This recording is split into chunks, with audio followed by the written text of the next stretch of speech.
So before we start, do you guys remember where you were last? Because I think you were, I feel like it was a down period. I feel like we had just come off of a quest when we left off. Yeah, I just I'd learned that I could mass teleport everybody back to Right. our timeline. Yeah, we came back home. Yeah, you guys just came was back home. And there was a big debriefing. Mm-hmm. Yes. And we have sent,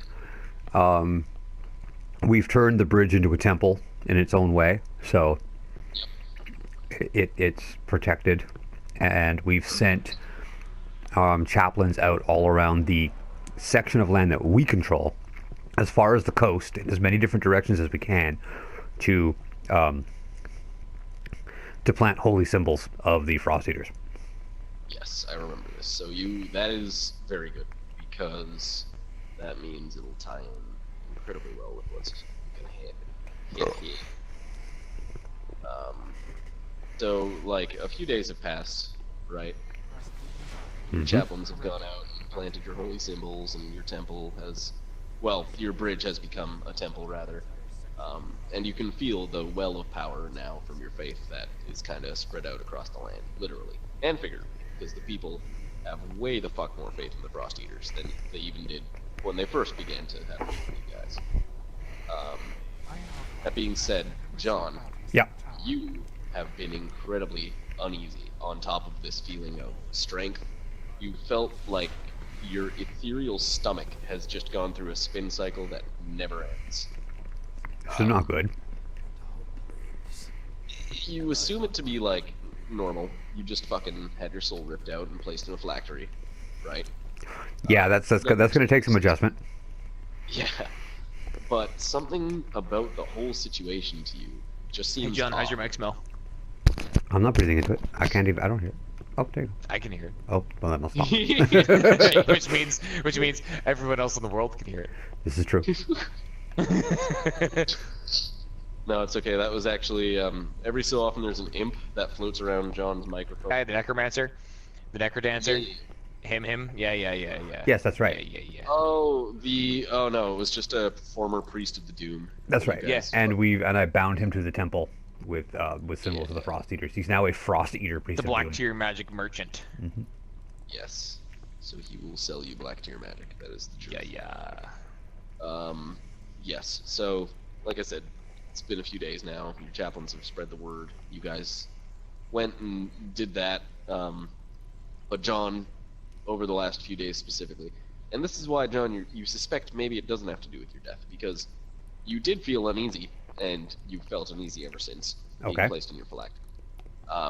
But this is a whole other kind of uneasy. It's like there's just somebody or several somebodies or traveling the timelines, perhaps, just fucked with you in a way that you really weren't prepared for. And it's really gonna take like all of your concentration to even like talk to James and get him to understand this, but you do. Okay. And Malphine is just like, well, fuck me, right? Of course you're gonna feel bad. But Arbok has overheard this, and he's, sitting in his little hovel area just outside of your shot of the general's camp when he, like, rushes over to you. And you've never seen this man move fast, but he rushes the fuck over to you and starts spitting out 1,000 miles a minute. Like, what do you mean? What kind of, do you see anything? Do you hear anything? Like, all No, of I these just questions. feel unpleasant at this point.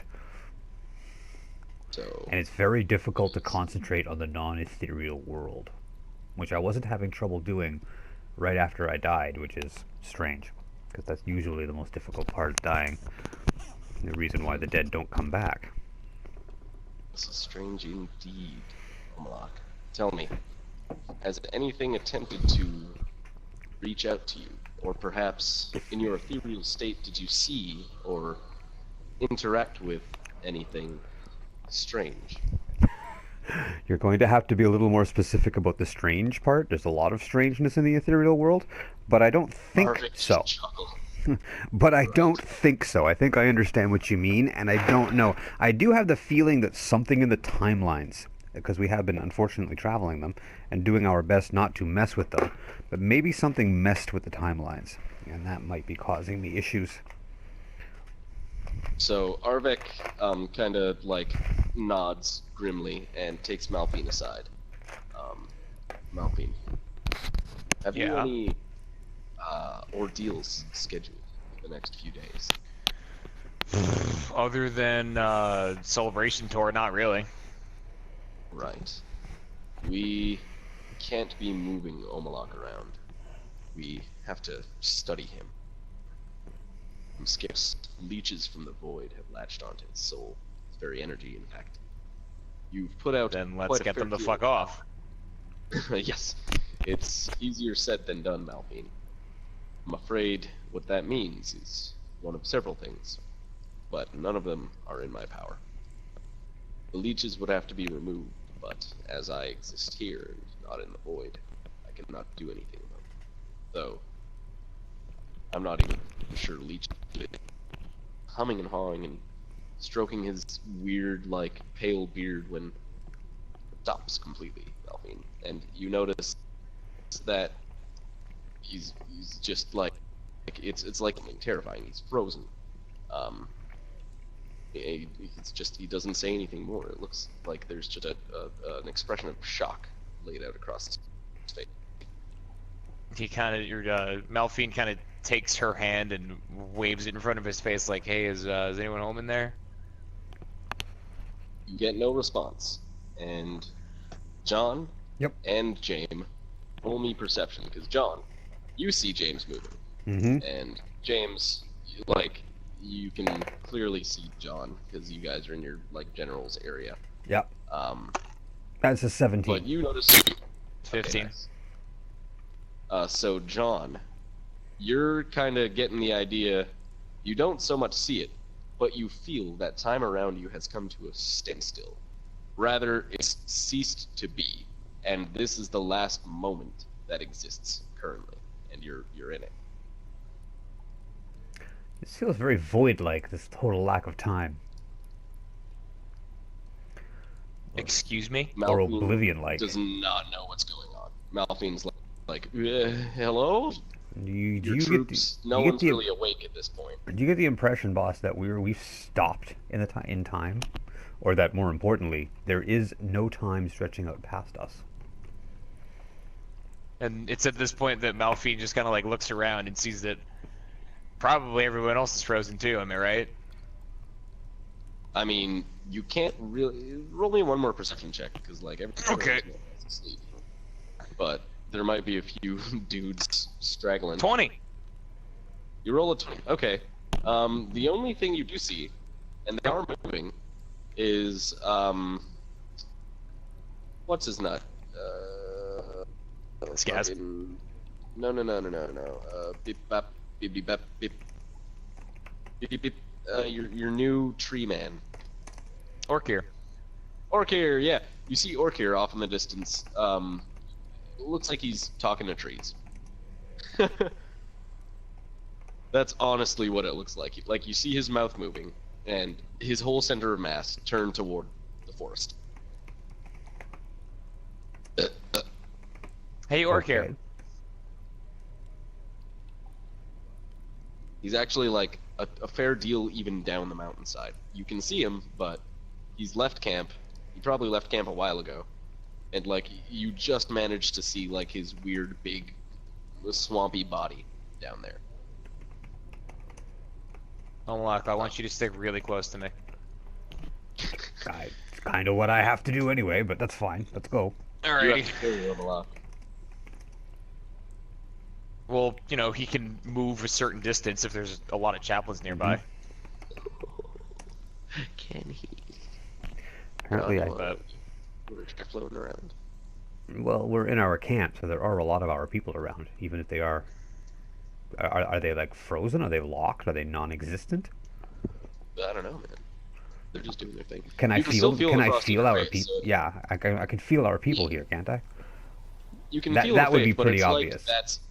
Yeah, it's like that faith though. Normally, what you feel is the ebb and the pulse and the constant reassuring Faith is kind of like the ocean, right? It's Mhm. always coming and going, and sometimes it's stronger, sometimes it's weaker, but it's always there. It's always happening. Right now, you just feel exactly what it felt like about 5 minutes ago, and there's no pulse. It's just kind of like a strong, like, yep, all these dudes believe in us, but Ah. maybe that's all they can do. Okay, so if they're locked in time, then yeah, then their current moment of faith is unwavering. It just stays the way it is. Yes, which is lucky for you because it's quite strong, but also this is the only area where that faith really is concentrated right now. You Mhm. feel, like I said, the well of strength from the other corners of the continent that you've spread to, and you can, in your mind's eye, like you can erect a map, like a faith map almost of this energy that you feel of the continent, and you can go, yes, okay, this is untampered with. The temple's fine. I wonder what's going on. James, Orkir turns around and begins booking it up the hill, mountain rather. Okay. I address you because Omalach is kind of like on your back and thinking his own Yep. energy-based thoughts, but you can physically see Orkir bounding his way up toward you guys. Not like worried, but he's like he's hustling. Right. What's happening? Mistress, the trees and I have come to a grim realization. Yeah, time stopped. Everything has ceased. Life no longer flows through this land. Yeah, time stopped. No. This is greater than what you perceive as time. And he just kind of like motions up to the sky. And you see, for the first time, like you felt the sun's rays on your back and everything. But you can just see the expanse that is space. There's no blue sky above your head. It's just like as though there were no atmosphere above you whatsoever. That's In not fact, the more you good. concentrate on it, like it just keeps going. Like someone were pulling the earth back from directly where your eyes are at millions of miles per second. So you choose not to focus on it. But Orkir is clearly like unaffected somehow, which is strange because you're unaffected, John's unaffected. You don't know what the common denominator here could possibly be.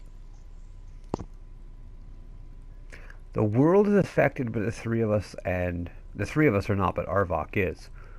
What do the three of us have in common?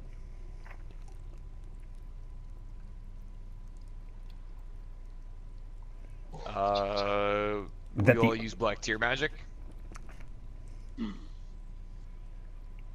But and emotions, like he brings you over to We're the not the- yeah. graveyard, and all of your undertakers are fast asleep, or it looks like they're fast asleep.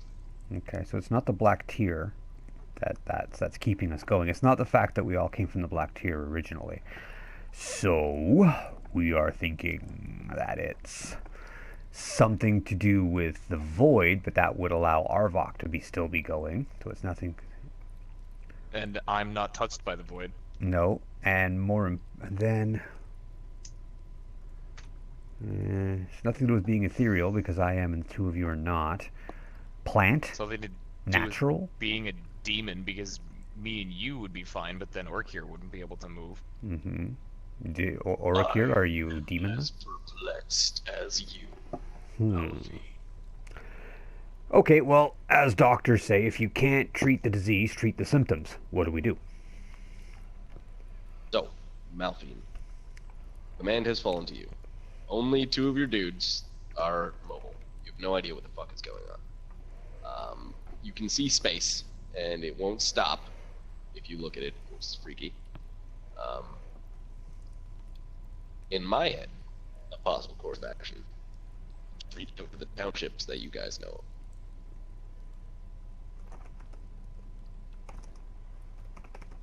Though, of course, you're at the helm here. There is very clear fuckery afoot, though. Oh, yeah. Alright, so... And you don't even have to roll. Like, you're certain now. These feelings, this weird, heavy pushing against the inside of your head, you're pretty much certain that there's some void shit. Like, absolutely. John. Yes. You hear stuff. I can only message it to you. So hold on. Okay. James, in the meantime, think of what you are gonna do. I hear things, okay? Let's see what do I hear.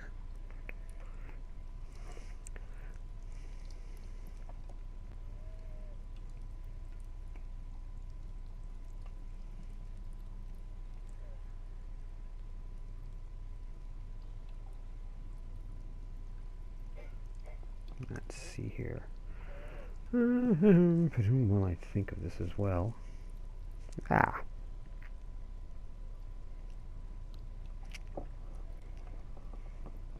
Ooh, I like this.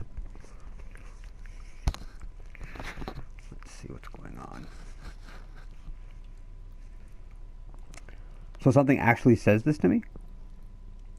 You hear this almost coming from inside of you. Ah. It's like someone's playing an acoustic guitar in your head, but you don't have a head. Okay.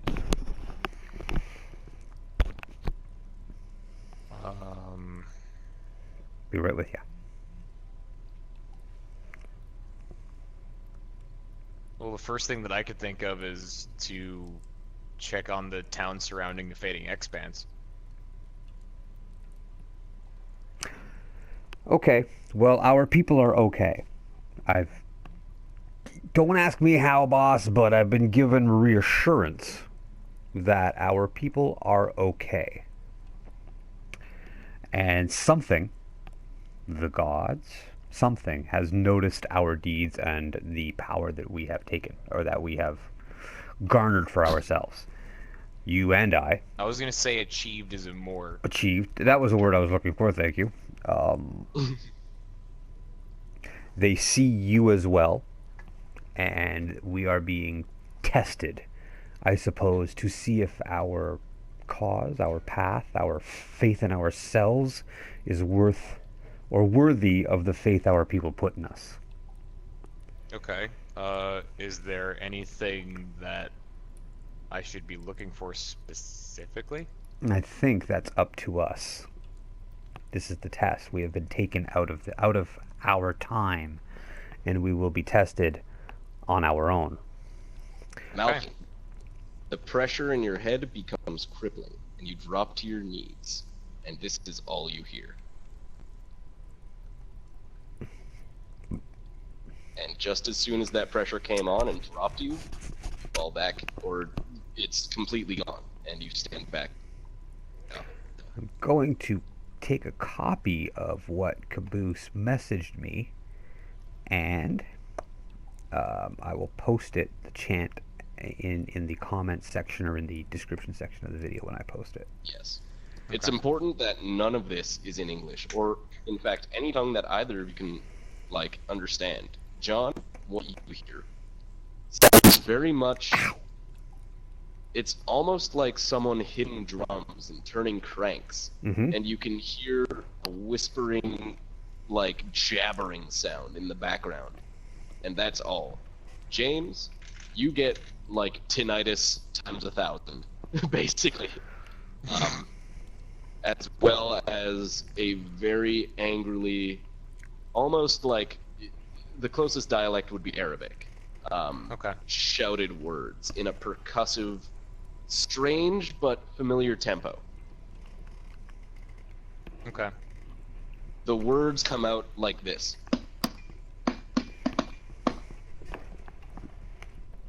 So it's an aromatic beat, basically.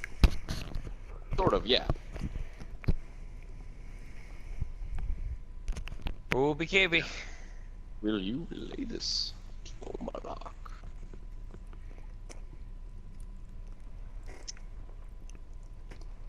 So I'm assuming you heard something. Only what I told you. Sort of a chant, a strange, almost chant. Yeah. No, I got one too, just now. And Malphine's like kind of still pulling herself back to her ice and hooves, and she dusts her knees off and stands back up straight and looks directly at the ethereal manifestation of Omalach right in his face and says, "They told me the Thurible deceives." The Thurible deceives. Yeah. Not me, but the Thurible. Well, you know that I don't deceive you. But the Thurible deceives. Okay. Yes, and now Orkir too. I clearly can't message myself and insinuate to myself that Orkir is getting a weird message, so I'll just let you guys know by context. You see Orkir looking around as though, like, someone were talking to him. And he calls out, like, to the trees, he calls out up to the sky, to the grass, and then he just clutches his head and asks, like, he's shouting who is trying to contact him with this strange mechanical sound. Before he just turns around to you two, and, like, it sounds like he's quietly weeping as he just sinks into the earth, and just, like, he looks at Malphine before he does so, and he's like, "Whenever you come back, mistress, I will wait." Why do you have to go? I cannot stay here, Malphine. Call me when you need me, but I will not stay. And, like, he's clearly very anxious that he's even been made to stay above ground for, like, 5 seconds longer than he planned. Okay. And he, like, fetters himself a little bit and then just sinks into his black tide, swampy ooze. Mm-hmm. He stays near you guys. Like, you can always see the patch of, like, area that he's affecting, but he's, like, Right. staying underground, and you assume tree hibernating until you need him. Right. Something gave him a big spook. A big bad spook.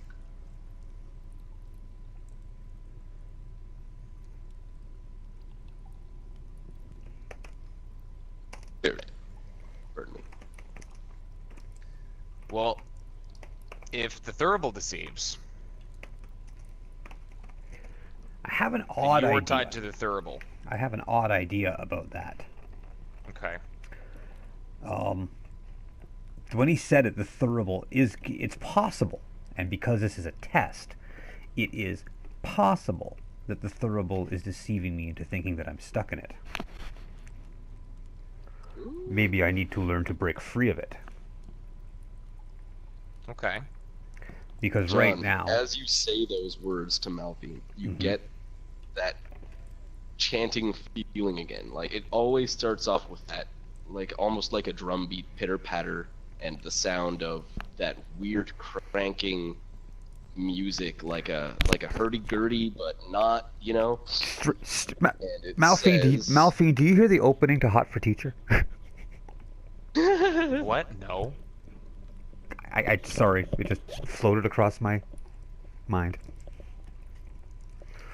That is what you are able to infer from this next weird rack of chants. I think I'm on the right track. I just got Okay. sort of a feeling that didn't tell me I was right. It just tells me that my strength knows no bounds.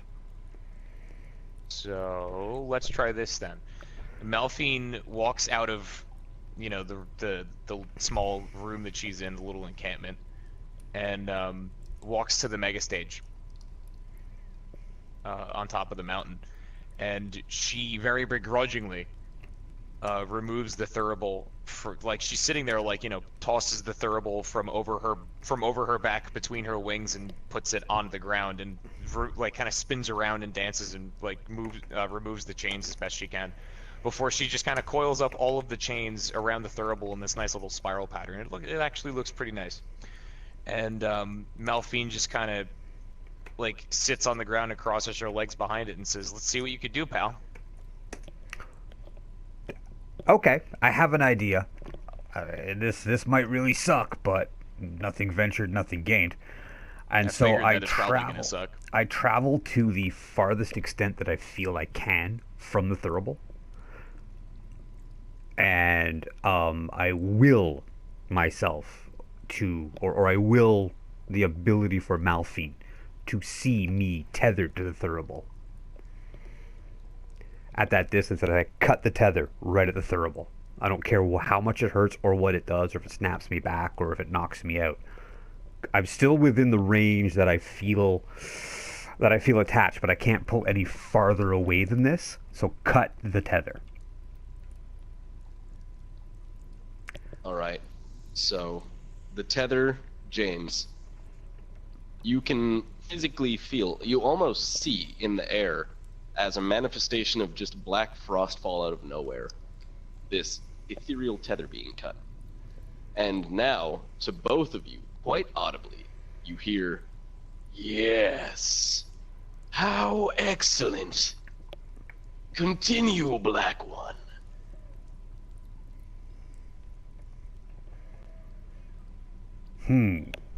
You heard that, right? Or out loud. "I'm right here. Address me, the two of you." I try to follow the sound of the voice and see where it is. I hear you. I do not see you. You don't have to follow the sound. It's coming from all over, so following it be interesting. But you look up. Yeah, I was just rather gonna say, than- Malphine just kind of looks around for a few minutes, like looks behind her, looks like lifts up one of her legs, looks underneath her, and then looks up. You literally, the two of you look up, and you see this in the skies above you. Oh boy. Ooh, here we go. Pictures. Yay! Dang! All right. And I it's don't know just if I can floating- post a picture of that, but I will do what I can. Maybe when I It is post a the massive, video. white marble-looking, just strange titan being with a glowing scepter. Nice. And it's clearly like you've seen void entities before, but this one seems somehow pure, like free of that weird eldritch corruption you know the void be associated with. Okay.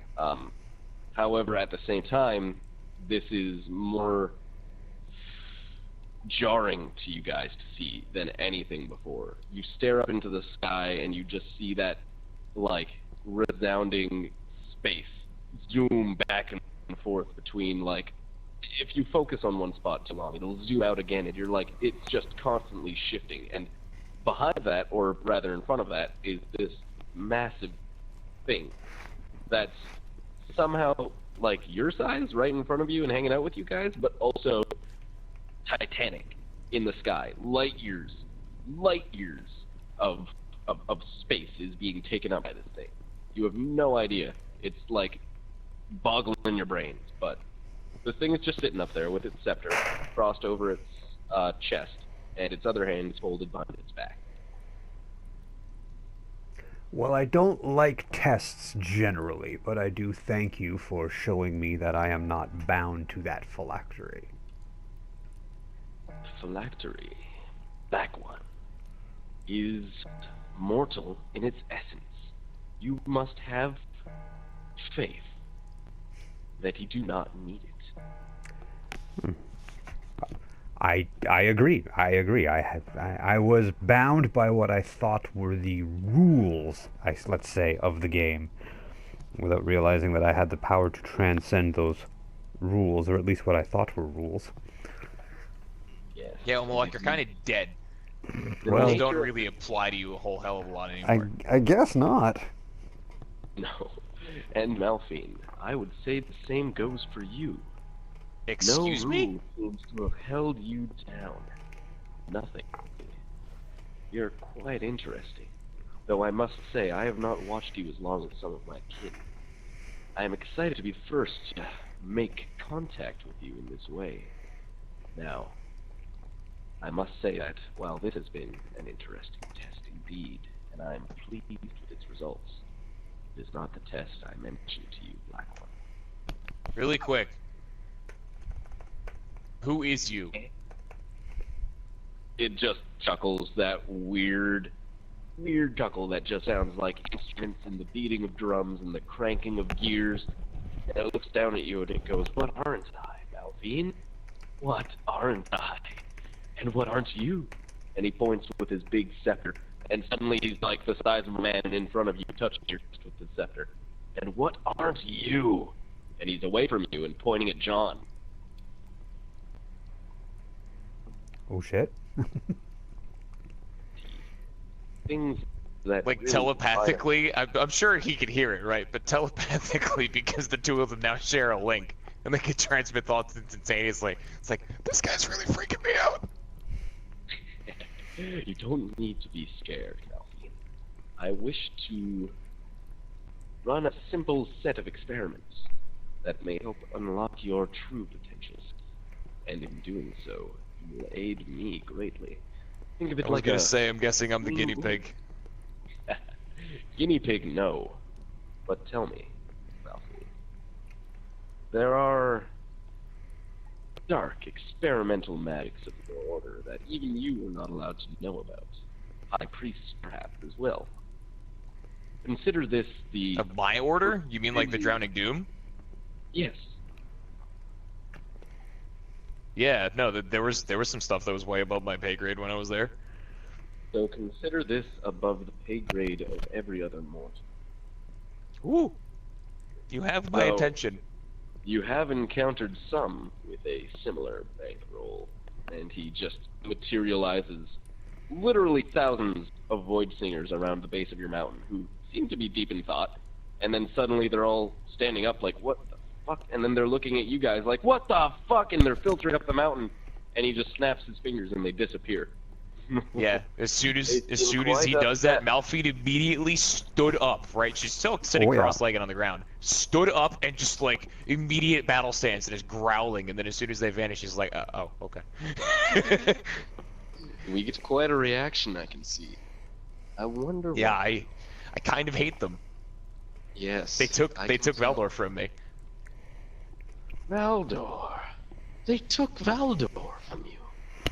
And, James, make me a charisma roll and then explain everything that's happened as far as Valdor.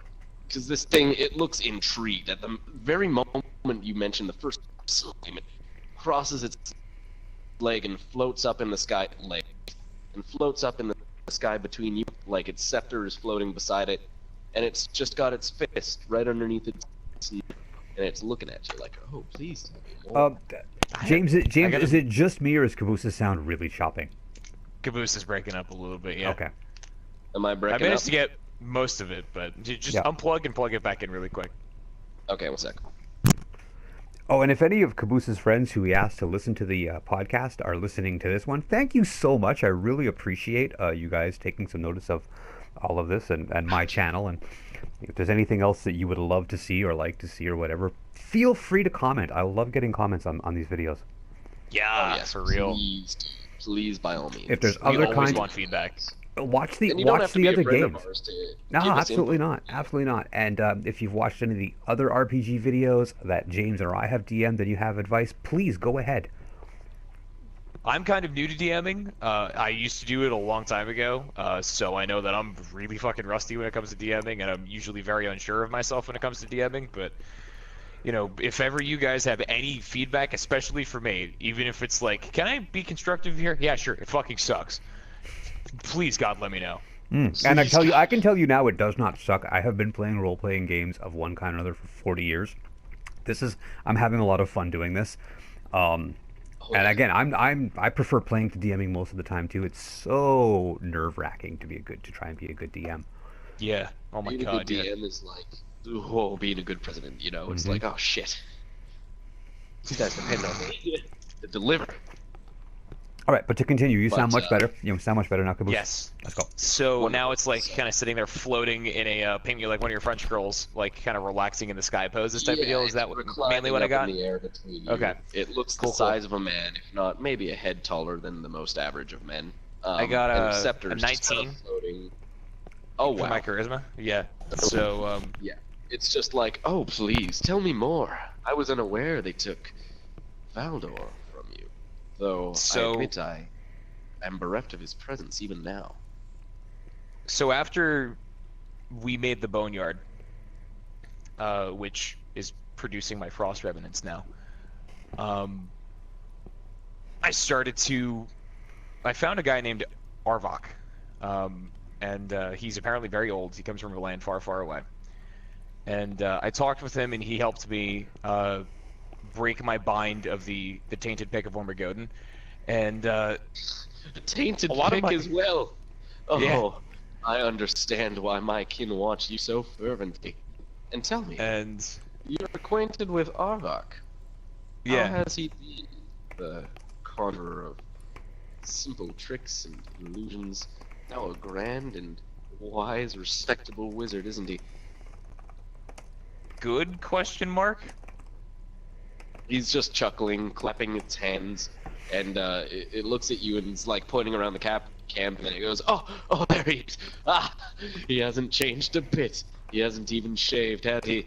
And he like floats over and just starts fucking with him. Like, he's clearly frozen in time, but he pulls his cheeks up and like poses him in all these weird, fucked up ways, and floats stuff over top of him. Like, check this out, throwing rocks above his head in a halo. Yes, I do know Avec quite well. A good companion of mine in days long, long past. Though, it's strange. I'm gonna ask you about that later. But back to the story. So, Arvok helped me helped get all of my units through another evolution. He helped me make this, and she kind of pushes the skull of Karex away and gets down to her pick pouch and holds out the Frostheart pick. So this is my pick now, and she puts it back. And it was at that point where I kind of realized I hadn't seen Valdor in like a week, and we went out to go look for him. And the more we tried to find him, the more we actually kind of heard or felt, whichever seems more appropriate, that we should stop looking for him. That it was a bad idea. Oh, I know why. And he just like, he swings his scepter again, and one of those disgusting snatchers just writhing appears on the ground in front of you and starts to squeal before it uprights itself. And just about to pounce on you, probably, because you're the closest. It disappears again. Was that what you guys saw? Yep. And as we moved further into the jungle up north, the ziggurats started to become more pristine. There was no laser cats or flame cats anywhere, and the trees started to get younger. And we finally got to the White House, which was pristine with white and gold engravings in it. And Valdor was standing at the top, and he did not look like I last remembered him. And he took us into the void, and I did battle with him. And Omalach did a thing that I never thought possible when he was still alive. And he conjured what we like to call now a Black Ram Titan. And Omalach plunged his fist after he took the entirety of the Faith of the Frost Eaters into himself. And he plunged his fist into Valdor's chest and removed his soul. And the Black Ram Titan claims the souls of whoever's in front of it that is an enemy. So as the Black Ram Titan was disintegrating, and I had a couple seconds to talk to him before it exploded, I told him to take his soul and put it into the Thurible. So he did, and it took Valdor's soul to Valhalla. And then I came back out, and Valdor's... Wait. What? Before you continue, you believe his soul has gone to Valhalla, do you?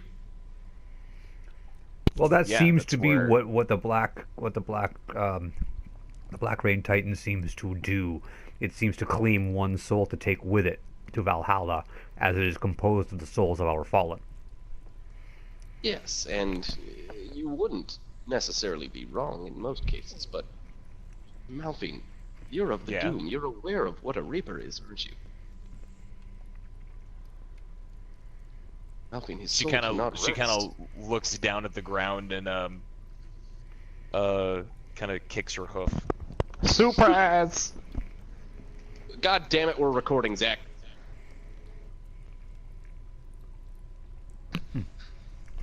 Hold on. And I made the party private. My mistake. I forgot. God damn it. Okay. Okay. So she kind of looks down at the ground and kicks her hoof ashamedly. Of course. His soul cannot rest, Malphine.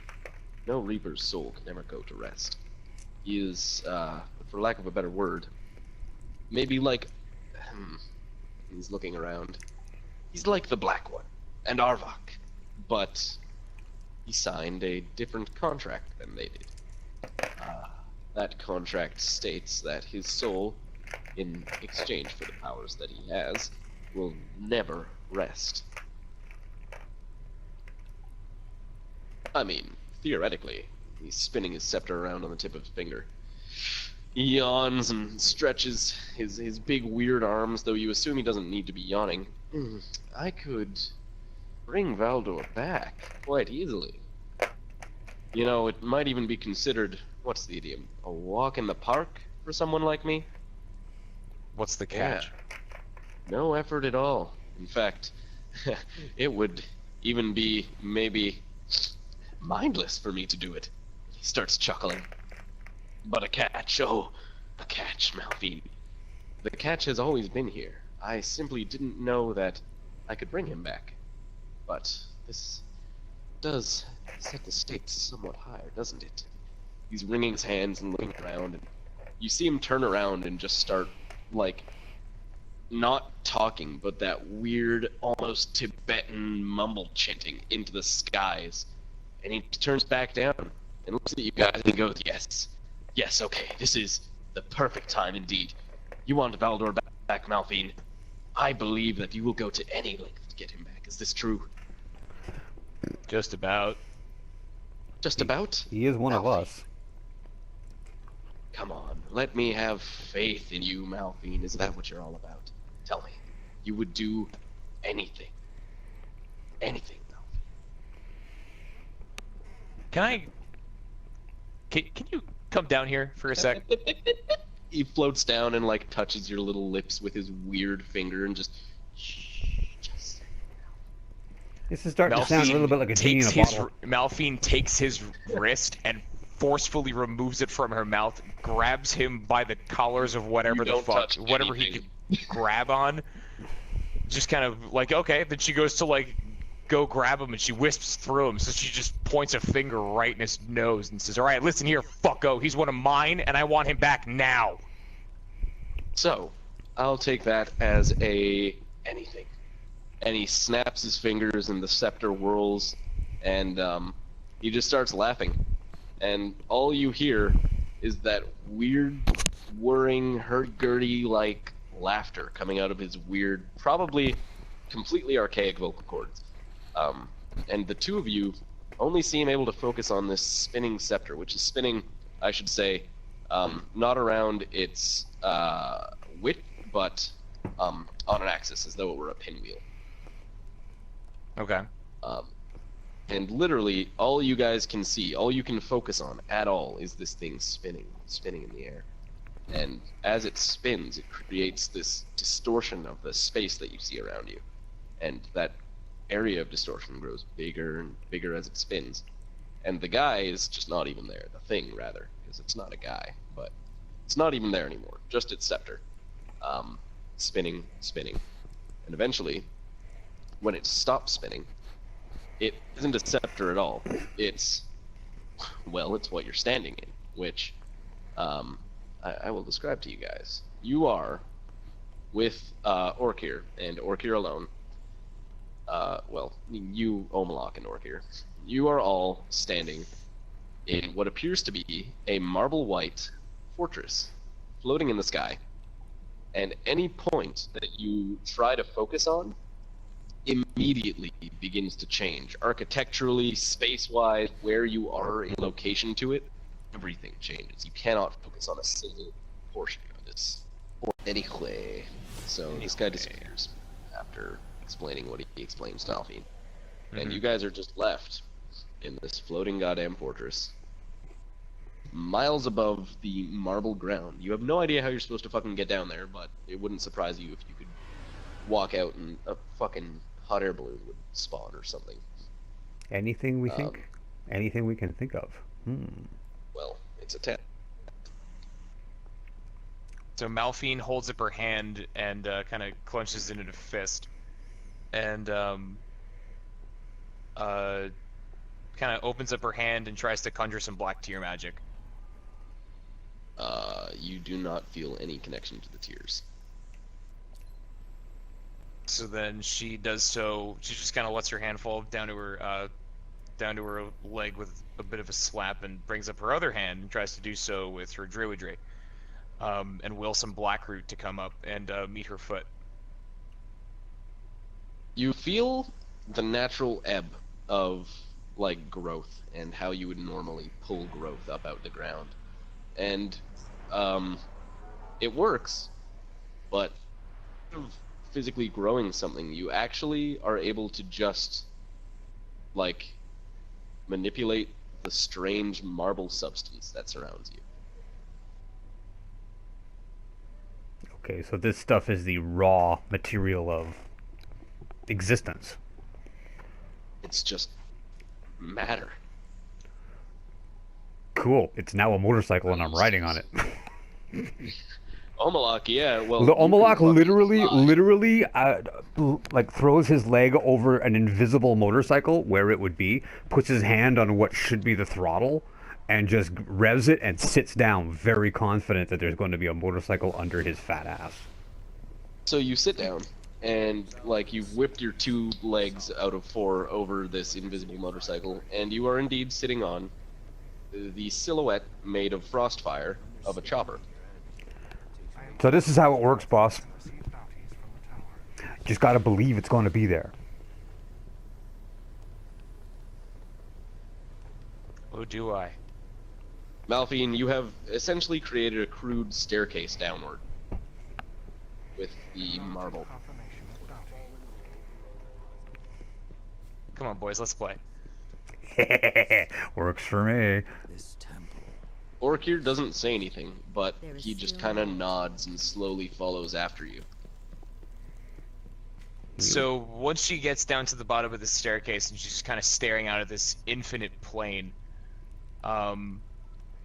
she tries to think about the mega stage back home and the mountains and the forest surrounding it, and you know, all of the cave systems that's within the you know, her fortress.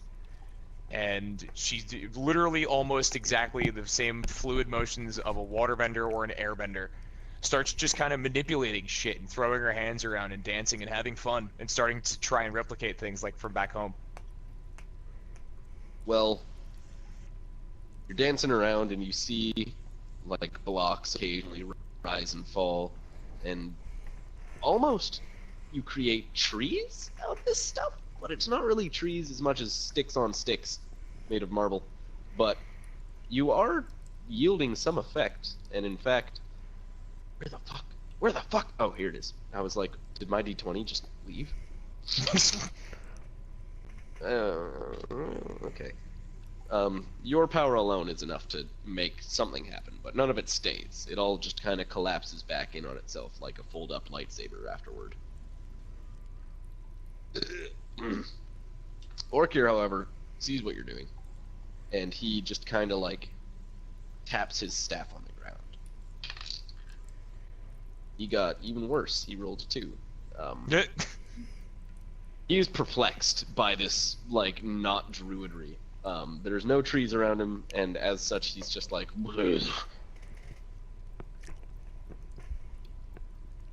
He ain't got no idea. Alright, so let's see. But he seems... Malphine's just kind of like sitting there, tapping her hoof on the ground, just trying to think. As you are doing so, actually, it's interesting you say you tap that foot. See if I can't find the picture. So I'm watching them do this. Omalach thinks. You are tapping your foot. So they're building, but with nothing to feed it, it doesn't last. So whenever he sees the next thing come up, Omalach is going to try and feed it with the power of the Frost Eaters. See if he can sort of tether it into reality. He reaches down from the bike and drives his fingers into the ground, and you just see like crackling edges of frost run out along the marble towards whatever's been made. Uh-huh. And as So soon what is as you this that we're provide, looking at? well, you have basically provided life force to an otherwise primordial source of matter. And I did a little something. Basically, James, I'm using a system. I'll just come out and say it. You guys are now. This is what this session, this story arc is called. You guys have entered the War of the Void. And what that is not necessarily a war, quote unquote, as you guys have fought them. Rather, you are going to be pitted against the strongest entities from not just your guys' universe or this not universe, but just the strongest entities within the Brutal Legend like canon that I could conspire, basically, that I could come up with. And if you survive, or find your way back out through other means, it will be ridiculous amounts of, well, insight for you and James, nonetheless, but also ridiculous power. You may walk away with knowledge completely unheard of, and to you guys, that's something, right? Mm-hmm. But that's what you guys have entered, the Void Wars, and what you have done, James, and John, hand in hand, is James created the matchstick, right? John, you didn't so much create the surface to strike the match. You were the flame that already existed, and you touched your flame to James's match. And what that did in this set of circumstances was, since you're in the void, it literally just spawned new life. Just a crazy new thing. You just made a thing. And it's this thing made entirely out of frosty marble, sharp edges, basically. It looks like it's comprised entirely of blades. Some are made of ice, some are made of this marble. Some look like they're made of pieces of a mirror, but a mirror that goes like both ways and is also, it cuts Orchid with one swing. You don't hear anything but like a wheeze come out of Warrior, and he like his torso crawls behind Malphine. Oh my. It creaks and lumbers toward Omalach. Okay, so this thing came up and it's coming towards me? Yeah, it just like you literally provided life to an unstable primordial matter that was like, I'll take it, and just grabbed the first available thing the universe was ready to create, which was this weird beast. Okay, I'm going to reach out and take the life back. All right. I'm gonna You try can and definitely peel the reach out. frost. I'm gonna reach out, grab that faith of the frost eaters that I've given this ungrateful little piece of shit, and I'm gonna rip it right back out of it. You feel the faith, but it's not under any, and this is the only word I could use, it's not branded, right? You don't feel it as the Frost Eater faith. It's simply life energy at this point. Yeah, well, And now it's you do mine, manage- bitch. Ding! That's a good fucking roll. Make me a roll, John. That is a 17. Nice. Well, I mean, I got an 18. You got a 17. So the environment complies here, basically.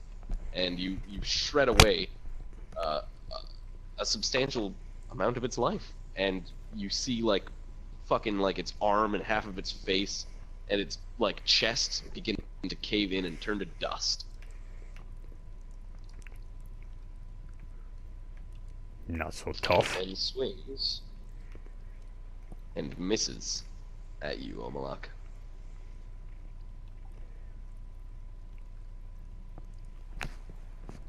Okay, Malphine. So I just have to believe, right?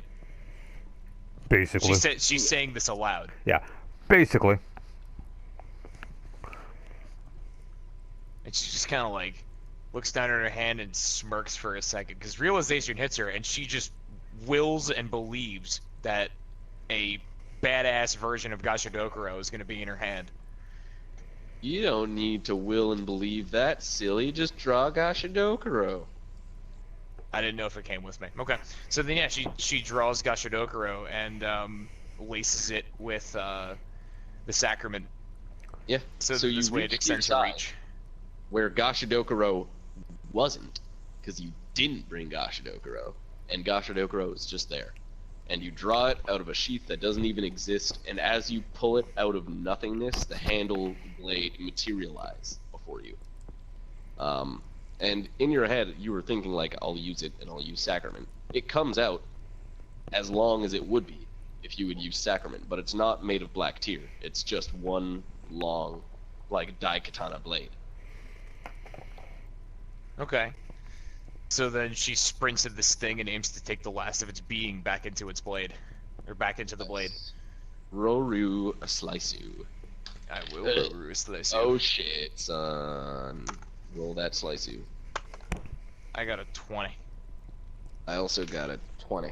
So you fucking Sliceu, and as you hit this thing, it just disappears, and so does Gashadokuro.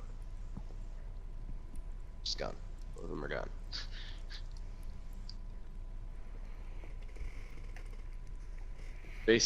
Basically, what the thing was trying to do was resist your guys' wills and, like, formulate its own, literally, like, create its own sentience. And it rolled a 20 to do so. But you rolled a 20 to take its sentience and banish it.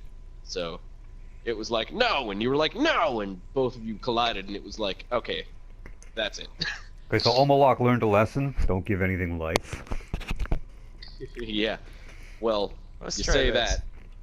James, before you get to try anything else, because this thing is just fucking gone, you look back out across the horizon, and in the distance, far, far away, miles, you assume,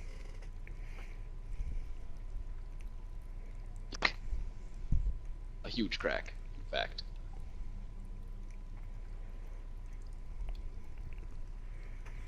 Oh boy. Oh boy, he said. Oh boy. This thing just And popped that up? just pops out of a crack. It's like you hear the crack, but it's clearly happening so far away that it's like it's already happening there, but it's coming to you now. You can hear this crack, this resounding, thunderous sound, and you look off into the distance, and sure enough, there's something that appears to be engaged in a fight with something else. And miles and miles and miles another direction, and like you're looking at it, and it looks like it's even contained in its own sphere. And, you know, kind of, you get the idea. Everywhere you look, and it's starting to come into your head now, there are just various beings of tremendous power duking it the fuck out. And you begin to suspect that perhaps you are not the only thing, sentient or otherwise, that this being has offered a trial in exchange for power. Well, I was going to suggest we sit down with some popcorn and watch them scrap, but I think we're supposed to be part of it. Well, that could very well be, but you could watch them scrap if you want to. There's nothing... They don't seem interested in you guys, that's for sure. They're fucking miles away. All right, boss. Want to play the long game?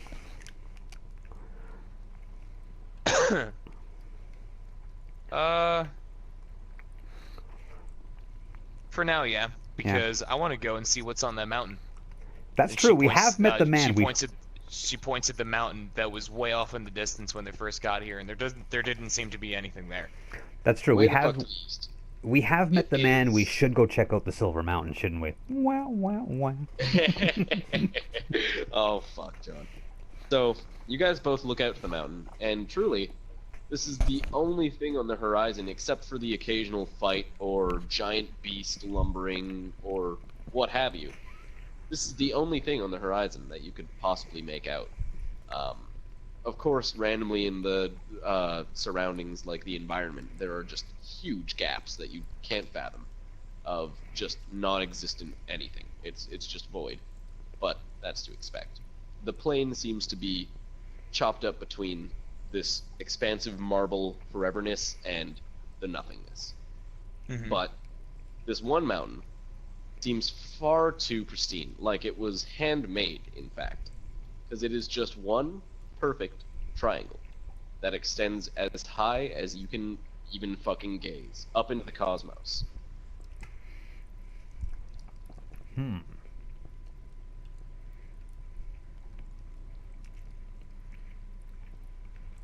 Well, I want to go see what's on it. At this point, you see that big volcano-looking beast. Rather, you hear it from miles away, trembling within you. It is screaming, and as it screams, like, I don't even know what the word would be, but tons and tons and tons of flames and ash spew out of this thing's mouth down onto the ground wherever it's fighting, whatever it's fighting. And then you see a streak of a kind of myriad of colors that punctures it, and smoke trails out the back where you see this streak, and you hear one more scream, and the thing just falls, like as though it were finally the volcano truly erupting, in a cloud of ash, and no longer the form of a beast, but simple natural disaster. It's just an ashy, flamey eruption now, whereas it once had form. I seriously feel like we should be recording something in front of this sick album cover. It does look like an album cover. But that other Titan that you saw in the distance, you're worried because it's gone. And it's very big. You don't see it. Damn. That can't be But good. you guys want to go to this mountain now, I assume, hey? It's a direction. I kind of want to see what's on it. Well, Orc here, surprise, not dead. In fact, his body isn't even near you anymore. You don't know where it went. But you see a fully, pieced together Orc here floating down from the fortress. And just kind of like waving at you guys. Interesting. What happened, buddy? Shrugs his shoulders.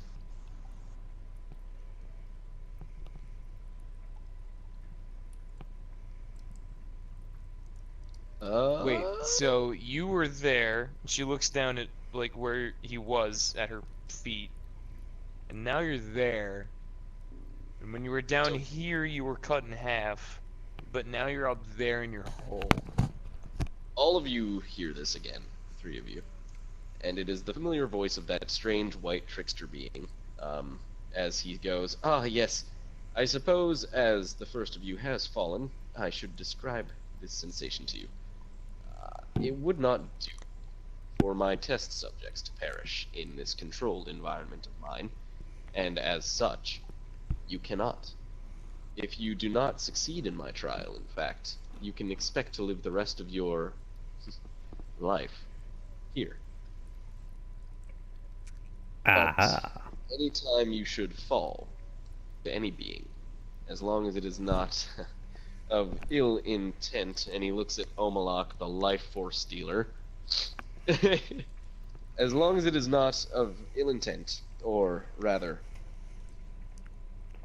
the intent of one who does not wish to be trapped in a everlasting plane of existence, you may find your life forces sucked out, and in such case I would be powerless to bring you back. But as it is, your dearest friend here, Orkir, has been resurrected at no charge to either of you." Because she You was can expect- simply struck down? Yes. Anytime your, let's call it, your loop comes to an end. That doesn't happen here. The loops carry on, because here is where the loop originates. So, as such, when your life force were to naturally come to an end, here it simply goes back to a place it has time to recuperate in. Your fortress. Ah. I'm Thanks. sure you noticed that all of you have taken different forms. Well, except for Malphine. There's an explanation for this. You are all in the void. You represent the very nature of what you are. Omalach, you are a mystical and archaic being who is ancient, possibly more so than you even know. I'm starting to Orkir. get the idea. He pats Orkir on his weird shoulder, and Orkir's like looking around, then he disappears. Orkir is an interesting creation, Malphine. I suspect neither you or him realize it, but there was something, buried underneath the tree that spawned Orkir. As such, when you created him with your necrodantic druidry, you did not just create life, you gave life back to something. This is a glimpse of perhaps those two things melding, but in your plane you know Orkir simply as a tree man. Yeah, he's the Dreadroot. Yes, and dreadful in far more ways than you can imagine. The torture that the corpse underneath his roots went through. But enough of that. Now, Malphine, with this knowledge, go and fight, and kill, and even make alliances with anything you see. I'm very curious, and this is all one big playground, just for you. He taps you on the nose before disappearing. Starting to dislike this individual. Yeah, I'm not sure how I feel about him. Or it, You whatever. don't have to like me. You just have to know I'm here. You're looking around, there's nothing there. That doesn't help, But- dude. You're not making it any better. Alright, let's, well, pick a direction, boss. Let's go. I still say the mountain's just as good a direction as any. Works for me. So, you guys head east. Mm-hmm. And you're heading east for a very long time. No, you know what? At one point, I'm not heading east for a very long time. At one point, I'm flying on my really cool imaginary motorcycle because, god damn it, it goes fast enough. Yeah, And you can basically literally just she sit conjures, wherever you like, want. she conjures, like, you know, she kind of holds out her hand like she's about to grasp a door handle and grasps onto the material form of a door handle, I assume, yanks it open and sits down inside a ethereal white gold version of the Soul Siphon with a really fucking beefed up engine. You don't even need to do that, because as soon as you guys imagine yourselves being at that mountain hard enough, literally you're taking your steps, you're striding normally, and then suddenly it's like the ground is floating underneath you, and you're taking these normal sized steps, but you're crossing hundreds upon hundreds of miles every time, more and more and more every time you step. It's literally as though the ground is folding up in these massive chunks until you're at the base of the mountain. Thought something like that might work. Now, And Malphine just kind of, like, points at the ground and, like, she like, her brow's furrowing downwards. She's trying to work it out in her head. She kind of points down at the ground, points at herself, points back to the direction that they came. which is fucking far. You can't see the fortress. And then she points down back at the ground, and then back at herself. She just kind of shakes her head and is like, "What? Fuck it, whatever." We're Good here." enough. So now you understand. The mountain looked pretty big as far as a mortal mountain is concerned from where you guys were. But you're here now. You're actually in front of it. And if Caligon the Black were 80 times bigger, this mountain would probably be its dad. Oh, wow. Nice. Okay, it's big. Yeah, You it's can a look big fucking one mountain. way, and you look the other way, and now all you see is not horizon, but mountain. Just this one big fucking mountain that goes up higher than you can comprehend. In fact, now that you're so close, it doesn't look like a mountain. It's a spiral staircase that slowly slopes up from a gradient that goes miles. I am not walking up all them stairs. No, you know what I'm As you doing? I'm imagine that, flying the up them stairs stairs. the stairs just begin to spiral themselves, and you hear the creaking, clunking of stone touching stone as they reach down to you from the heavens, impossibly high up. You have no idea, like literally how high it could be. But the what you assume to be the last stair at the top of the flight rests at your feet, Malphine. Hey! It 'Cause knows did- what I want. Yeah. It knew I did not So want to lug my Malphine- ass all the way up those stairs. Malphine, takes a step and steps on the step, and she kind of waits for Omalach and Orkir to do the same. She's kind of gesturing right next to her, like, I'm waiting. Yep. Orkir steps up. Let's go, baby. And then she was like, I want to go back to where this thing was before. We want to be at the top So- of the mountain. Or at the top of the stairs. You do that. And it seems like a very long time passes. In fact, if you think about it, it becomes longer. But when you just close your eyes, it's like you're moving faster than anything could possibly move under our laws of the universe. You're literally like seeing light years of space just zip by in an instant. And then the stairs stop, and you look down, and there, all the fucking way down there, is that never-ending expanse, which now you really can tell with affirmative, intention that, yeah, never-ending. This plane does not end. But Okay, so you're at the Malphine top looks of around this- where we are at the top. You're up at the top of this flight, and you actually see other mountain peaks similar to it, stair steps, floating with its back to you, overlooking the cosmos.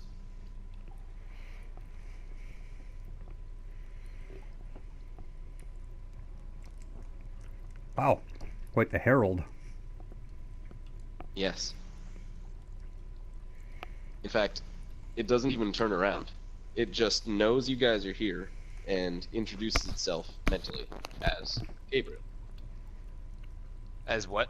Gabriel. Gabriel. Gabriel. Okay. So the fight down there is a mug's game, Gabriel. We can stand there, stay there for the rest of eternity beating each other up for this guy's entertainment.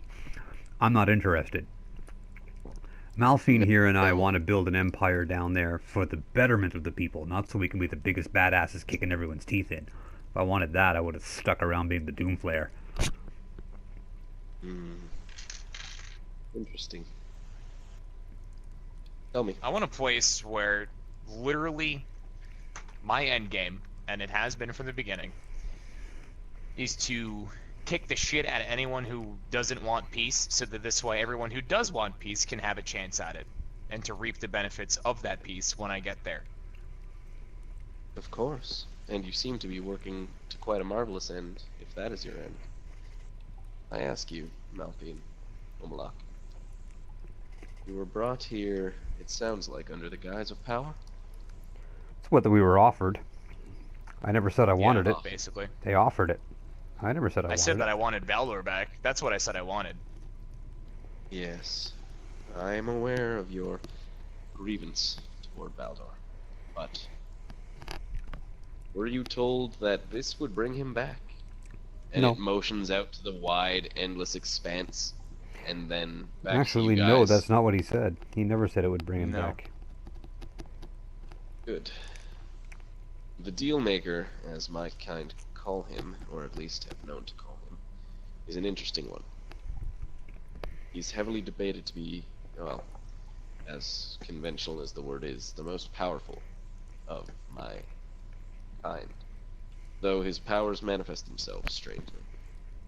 She once again motions all around you guys to this literal, never-ending expanse. If you can look somewhere, something can be there. And she like motions to herself and goes, I am no different than you or him, but I find myself trapped here, and I have been since its inception. I know I have purpose, but it is not here yet. To fulfill it, I would need to leave. Tell me, what do you think of purpose, Malphine.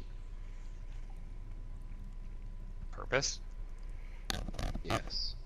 What is your purpose? Surely if it had been to fight, you would have fought long ago, so what changed?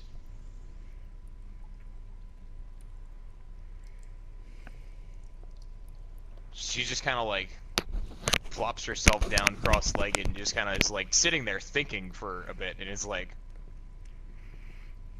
that's a good question. Indeed it is. I've fought, I've done a lot of fighting, and, you know, declared myself Lord and Queen of the Frostier Legions, and we're pretty badass if I do say so myself, but I just... You've declared yourself a queen, Malphine, and lord. I want a place where I could chill with my guys. She didn't have to declare herself. We declared her one. Of course. And now it becomes more apparent to me why perhaps you are here. Faith is a powerful tool, Malphine. Omalach, you know this as well. But from all things there must be a well to draw from. Faith is not exclusive to this rule. And I bid you be careful with what you have faith in. Even Omalach, and she looks directly at him, and like motions with her hand to Malphine. Even if the faith is in a dear friend, it can drive one mad, cause them to lose their sensibilities, even cause them to forget what caused them to be faithful in the first place. I understand faith quite dearly. It was an aspect that I upheld. Power, the distribution, how people represented their faith. All of these things are of interest to me. But it has become something else in, well, to me, recent times. Well, I sit here on my spire, and I think. For as long as I have been alive, I have thought. On this very same pedestal that you see me now. But it is interesting, Malphine, that you would arrive and ask me a question, or perhaps cause me to ask a question that I had never thought before. What's that, Gabriel? Why do my kind feel so... Lord Guardian. She shakes her head. No. Are you willing to face another test, No, Guardian? I shouldn't worry Power about of the such Iron Lord thoughts. awaits. We are not Oh all no, by all means, go right ahead. I have, apparently, all the time in the world. That is one thing you may think yourself above here, time. But I'm sure he did not describe to you that time is always moving. You may be timeless here, but time still moves in your world. okay, then we need to get the hell out of here. Yes. Yes, you do. And I'm not playing his Afraid I game. cannot help you get out of here. And I cannot help you with the game that he chooses to engage in. But my previous thought was, I wonder why. Though my kind, truthfully, your kind to mine are like dust specks to a vacuum. But why do we feel the need to interfere so heavily with you? There are things I've witnessed, Malphine, that I know brood in your head. Questions, events, powers. Things that, contextually, might not have anything to do with each other in your realm. But the things I've observed recently have been worrisome. Typically, I simply sit and be. But there's been activity. My kind have begun to stir in numbers that I've not known since our inception. Most of us, and she motions out to the, like, vast expanse of the cosmos, and you now see, off in the distance, which she may be magnifying for you, spires like her own, countless amounts of them just kind of scattered throughout the multiverses, with beings similar to her perched upon them. These are my kind. Rather, everything is my kind. Our lot is just this. Observe, perceive, think. But with observation, perception, and thought comes creativity, imagination. Things that, while blatantly mortal sounding, affect us quite heavily as well. Some of us decided that hierarchy and titles, like yours, were rightfully bestowed upon them.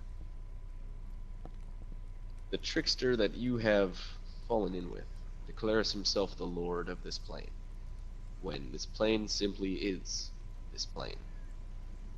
He exercises powers that we have, for lack of a better explanation, sworn not to use. But we are all powerless to do anything about it.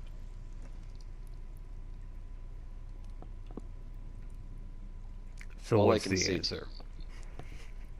The answer is you're trapped under the guise and possibly even the playing field of a madman. So this punk wants me to go down there, me and the boss here, and fight all these little things he brought along until somebody's the winner. His goal is the creation of less flawed mortals. And he's been trying to create these less flawed mortals for as long as mortals have existed, which is a long time. Worship was one of the first things he thought could bring about the exclusive proto-mortals. He thought, yes, if they worship us, us creatures of the void, perhaps they will take influence from us. Influence did find them, but not in the ways that the trickster wished.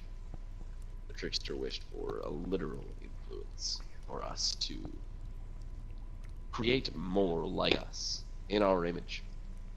But the mortals simply heard us speak, our chanting cadence, and tried to emulate it.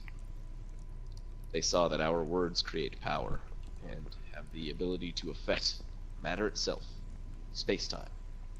Malphine stands up and her fists visibly clench. Because she knows exactly who she's talking about. You have encountered singers of the void. These are mortals who share the trickster's influence. He once brought them to this plane, under the same tenets that he brought you. A test. Power. He wishes to build something that he can create his own reality with. But saying those words as a being like me means something different. If he were to succeed in grooming you, Malphine, he would be able to level the multiverse in his image. I'm afraid you are the very pinnacle of power and faith that he has sought out for his eternity. It was just a matter of time, like all things. I suppose. So he wants to use me as a tool to decimate everything? Not Is that basically what is... So that reshape everything in his image? He wants you to become... Him? Fucking Sparrow, hold on. He's trying to eat my flaming hot Cheetos. Sparrow, you can't do that. You fucking weird cat. It's bad for you. Give you a kitty heartburn. Okay, he's done. Anyway. He wants to turn you and Omalach into voidkin like us. And he wants to, well, we call it even the inception. The day that all of us simply knew that we were. And more things began to know that they were. Things like the universes. Sentience sprung about from this inception. He wants to recreate the inception with utter control over its course. Yeah, how about no? This is something he has been trying to achieve, like I said, for a very long time. Though I sense in you perhaps the potential to achieve it has finally come along. I bid no matter what foul temptations he uses, be it friend or power to restore friend, stay away. I will do what I can to commune with other kin of mine, and perhaps fold a new path for you. It might not lead you out of this place, but it may bring you closer to your dimension, at least. It will take me time. Perhaps even. Omalach actually pinches the side of his finger and pulls a thread of himself, his own essence out, and leans over, and if Gabriel doesn't resist, touches Gabriel with it. Gabriel doesn't resist at all. And I said, well, they said if I believed that it would work. I believe it. Maybe it'll work. And what is your belief, Omalach? We are now linked. Maybe, once I kick my way free of this place, you'll be able to contact me. Maybe you'll be able to come to me. I don't know, but I believe it. I have been without counsel for millennia. Since inception, indeed. Your connection to me, Omalach, is welcome. But Hey, you ready to blow this pop stand, boss? my final words to you are I've simply been ready. this. Yeah. Let's You hear. may face. Go ahead. Sorry, you may No, face. go terrors ahead, here. because you were cutting in and out, so I interrupted you by mistake. Oh, sorry. You may face terrors here, and indeed you will see things and feel things beyond anything you will ever experience again.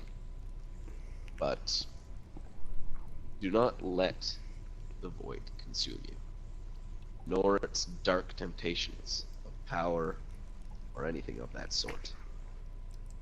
Our kind are easily corrupted by mortals, and vice versa. And I'm afraid that the trickster is the most corrupted of us all, in the sense that he is fascinated by your flaws. He will do anything he can to keep you here, study you, understand more about you, and eventually mold you into what he wishes. There is no influence that I can have over this, but I can share with you all of my wisdom.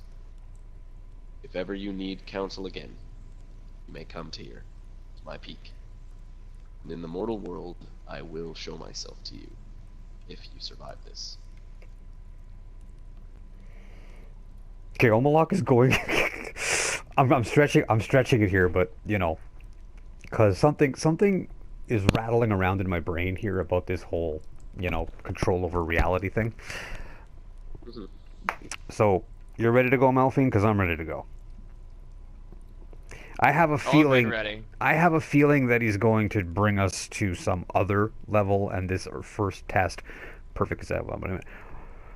I'm not going back down these stairs, and Omalach literally reaches out to the horizon from where he is, and then reaches to the other side of the horizon from where he is, and all of that vast expanse of land down there with giant titanic beings fighting, he just folds it on itself again and again and again until it is a big dirty snowball, and he kicks it off into the void. And he pats his chest, puts his hands up, and goes, "What else do you got?" You do just that. Funny enough, I rolled a 20 environment.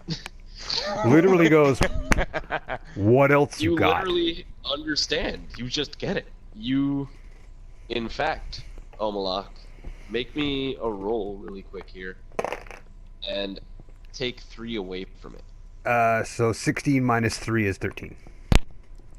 Okay. You feel good about that, Omalach. You're pretty proud of yourself, in fact. And it's becoming very apparent to you what Gabriel meant when she said the void and its inception and their kin, as well as its power, was incredibly corrupting.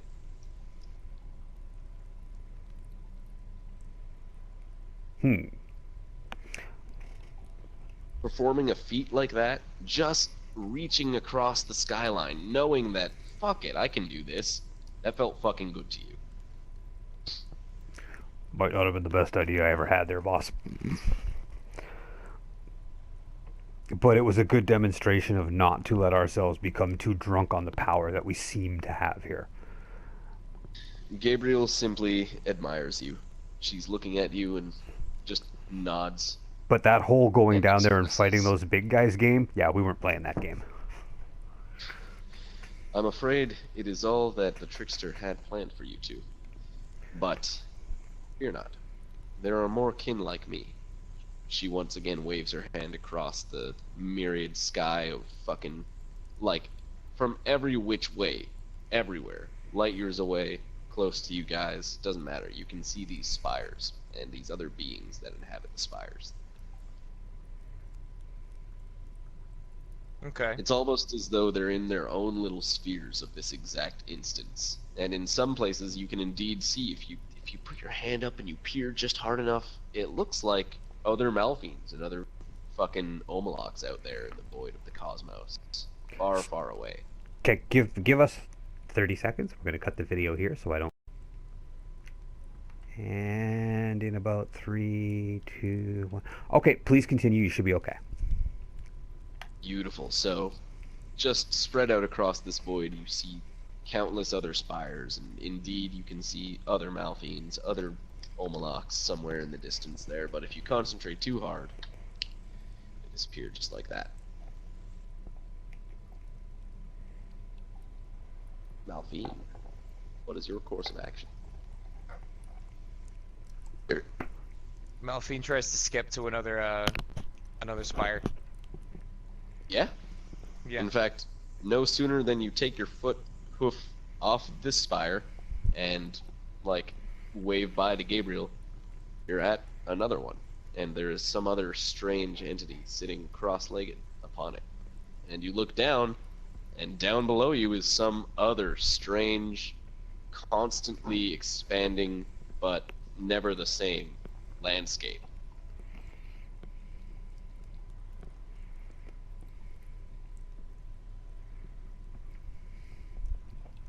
Let me just make a Roru.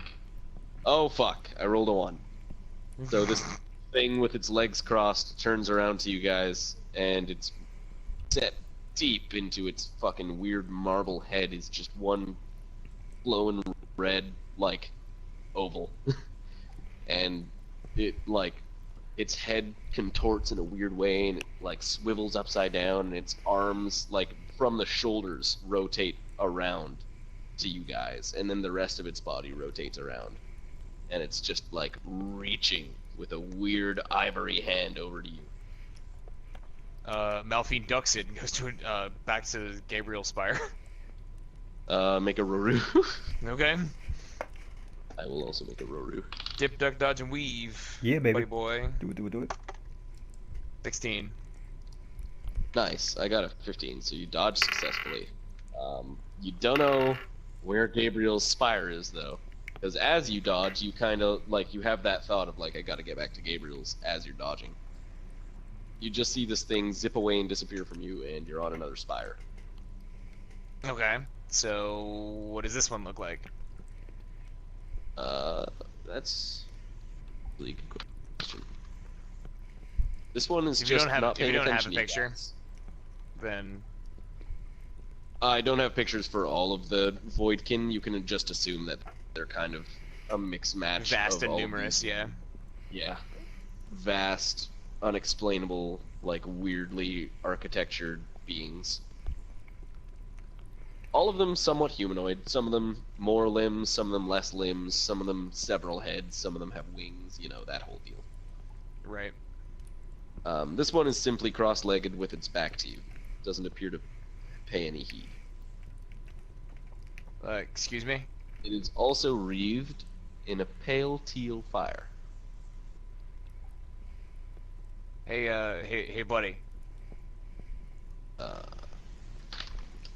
it turns around and it doesn't have any kind of like facial features, whereas most of these things have what you It's kind of just- in your yeah, head it's are just calling blank, yeah. gemstones. Yeah, it's just blank, but you hear like weird chanting. So Do we seem to be in any danger from this thing? I wouldn't say danger, but you don't feel good. It's just like staring. Well, I use the word staring subjectively. It's facing us. It's looking at facing you us. guys. Looking. If it had eyes, it would be staring. Boss, And it's chanting. Boss, if you can deal with the chanting for a sec, I had another idea. Yeah. The only person in this place who's told us that music is dangerous is the punk ass bitch who doesn't want us to leave. Malphine just kind of sits there and looks at Omalach for a split second, and then just like what are the what's it called? You like Krabby Patties, don't you, Squidward? Like just kind of like squints and smiles really like slowly and subtly. So if music is dangerous, Can't be dangerous to That's, us. I just folded up an entire reality and threw it off into space. How dangerous can it be?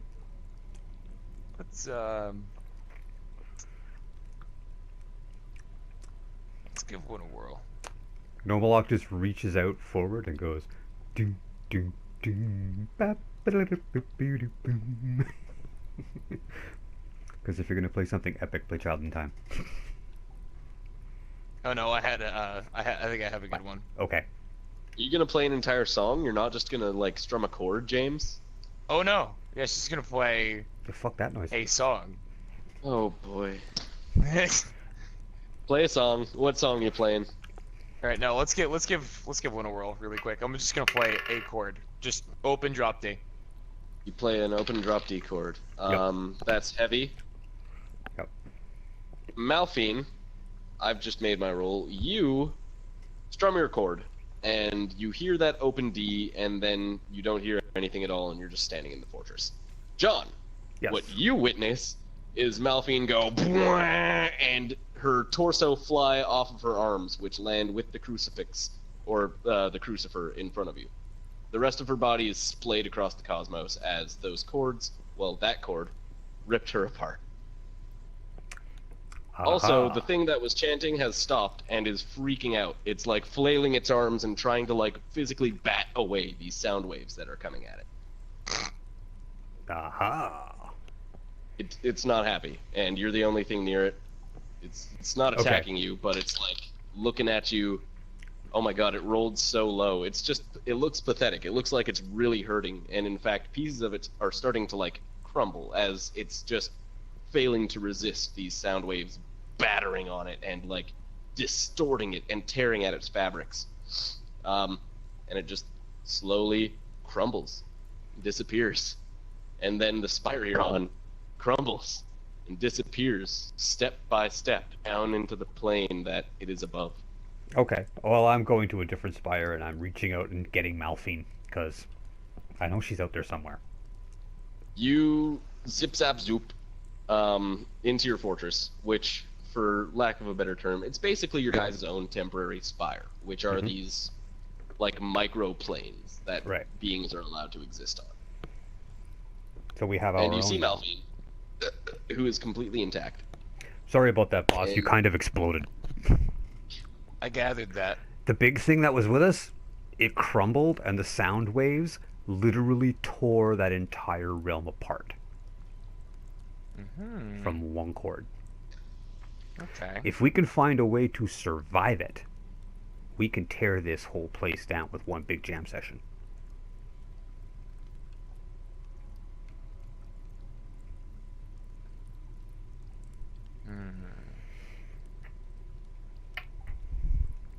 Because Mama always said, best way to win a game is not to play. To find the appropriate song is then the question. And a way to survive and a way to not basically just end the second we do it, because it'll just take us back here. If it takes us back here, then doing the jam session here might not be such a good idea. That's right. But Oh, yeah. each of these different Didn't realms mention is one of infinite. What? if somehow you guys destroy your fortress spire thing, Mm-hmm. I didn't plan for it, but I'm just gonna throw it out there. You'll probably be permafucked. Yeah, I get that impression. Probably a little permafucked if you destroy your spire. 'Cause the stats I have linked to your spire are literally like just I'll undo the DM like blinds for a Mhm. sec. You're very like the fact that you guys exist is tethered to this spire right now, and that's it. It has like intertwined your timelines with it. If you guys were to destroy it and then die here, your worlds would go on literally as though you would, neither of you had existed. Right. It would like find a way to correct itself. I think we've gathered that so far. In that case, then I have an idea. Okay. Malphine forms her staircase back down to, the ground, and stretches out and tries to find a spire, a different spire other than her own. Just any old spire? There are lots Doesn't of matter which spires.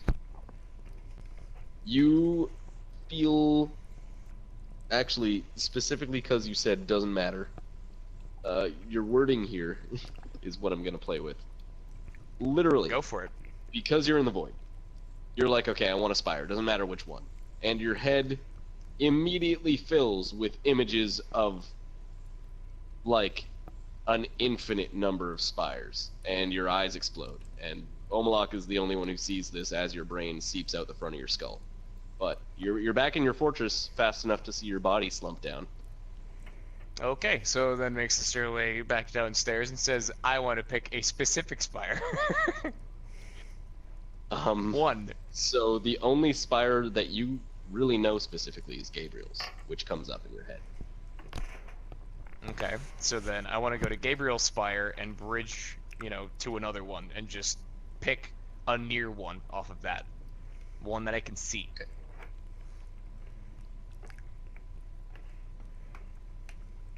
Hand me one of a person, the void being that you don't like. I hesitate to think of a single voidkin that I'm not fond of, though fondness has nothing to do with the necessity that all voidkin pose. Why? I want to play a song. Please, I bid you, do not. So when Like, Gabriel looks like they're about to pull a Glock on you, like they've reached back to some invisible thing, and So- they're like holding one hand out, like, do not do that. so I will when have to do something if you say when- it, but do that. when the guy who was messing with us and dragged us here told us that music was extremely destructive, he wasn't lying. Well, he wasn't telling you the truth either. No. I assume, considering... He just Don't begged tell us me, have not. you? He just begged us not to play any music. Yes. Music. now- Let me explain to you music from a Voidkin's stance. Oh boy. And Gabriel's just looking around like, ah yes, this. And she holds up her trumpet. Hmm. This does not create music. This is a form of communication and magic. It's a Mm, ritualistic device. But that's what music is. Exactly. Music is the emulation that the Void Singers attempted to create of the Voidkin. Being that as it is a perversion of the Void. And when it is exposed, or rather the Void is exposed to it, the two polar opposites. So Live. music is music. So our music, the purity of our music is antimatter to the void. Believe it or not, Omalach, your music is a cancer. Oh It is no, not it is not. a true form of power. It is a mockery of the powers witnessed in the Void. The Void Singers have learned this, which they do not use faces. You're They breaking up a lot, emulate pal. direct Okay, hang on. Back music, up you can call it. about Our 30 speech. seconds. Back up about 30 seconds and run that by us again because we didn't catch any of it. Sure thing. Can you guys hear me? Much better. Yeah.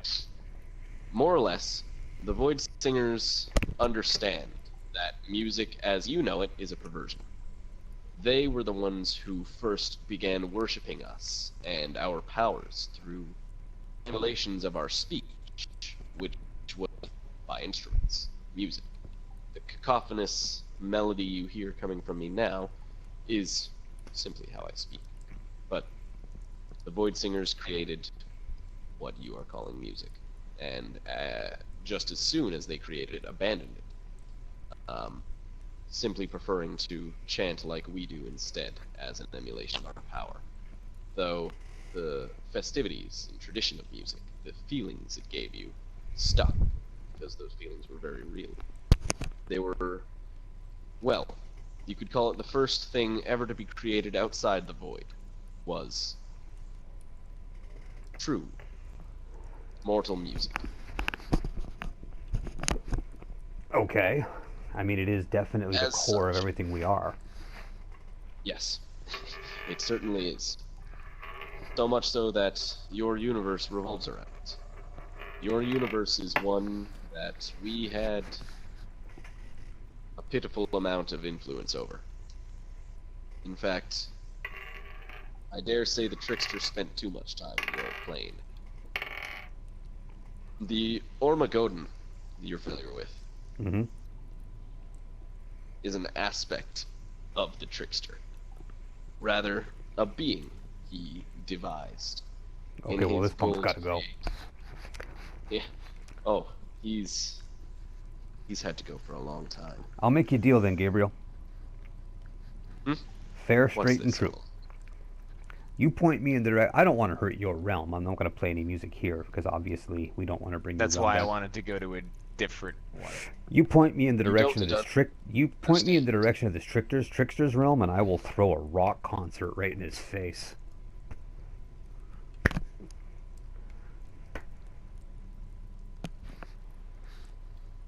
Musical acts on your behalf would simply. What happens when an eraser meets another eraser? They're erased, correct? Turned to shreds. But there's still substance. They were not removed. Were you to throw a rock concert anywhere here in this vast cataclysmic realm, it would be like the unstoppable force meeting the unmovable object. We would not know what would happen, but it would surely be a scale of devastation even my kind cannot bring. Good. Point me at Dickhead's realm, and I'll pull it off there. All the realms here are Dickhead's realm. Unfortunately, it's as true as it is untrue. The Voidkin do not claim fealty over any one space, as we are space. He is the one corrupt Voidkin that has decided it needs to rule. Can I pin him somewhere and hit him with a drumstick? Well, hitting him with a drumstick, yes, but to mixed results, I'm sure you will find that.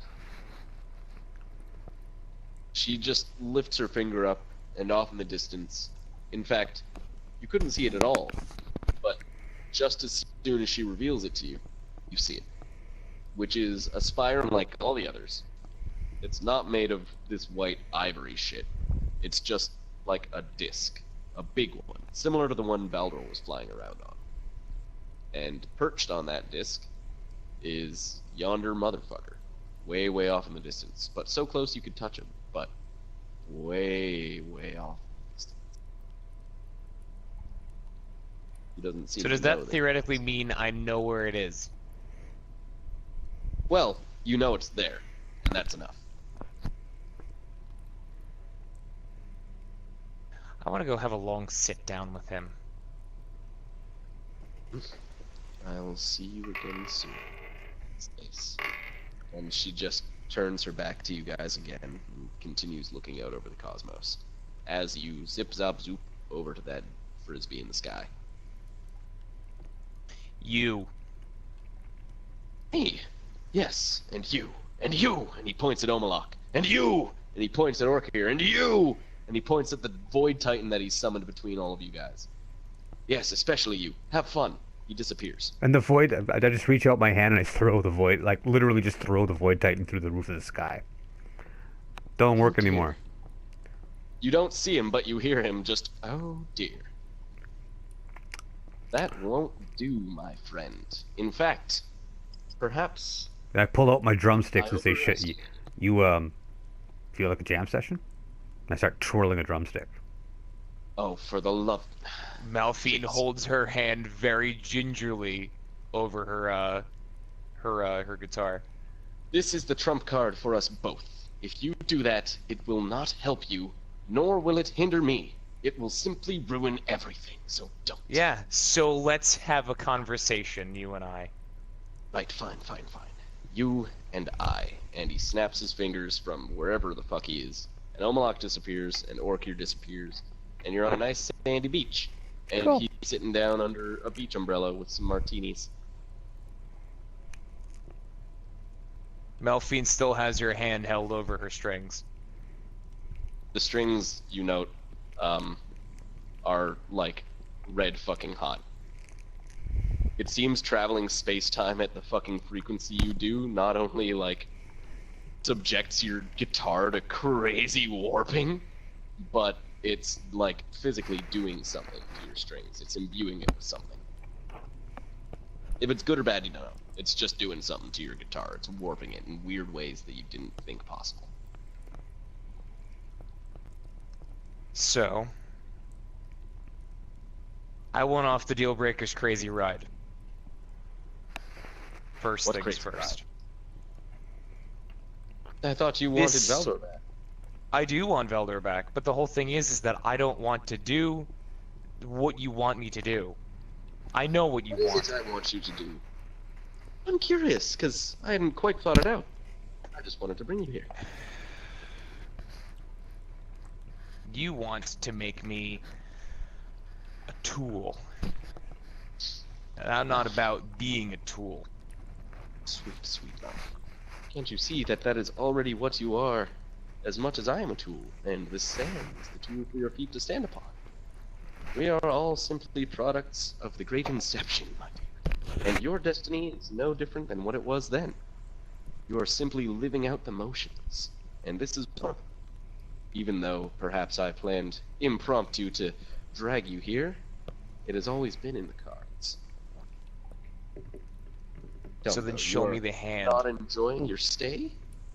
The hand you ask about is all around you, Malphine. See the sky and the water, and indeed, the cosmos themselves are the very hand from which I deal. They're the same hand that you play your cards from, Malphine. I advise you remember that, before you make hasty threats.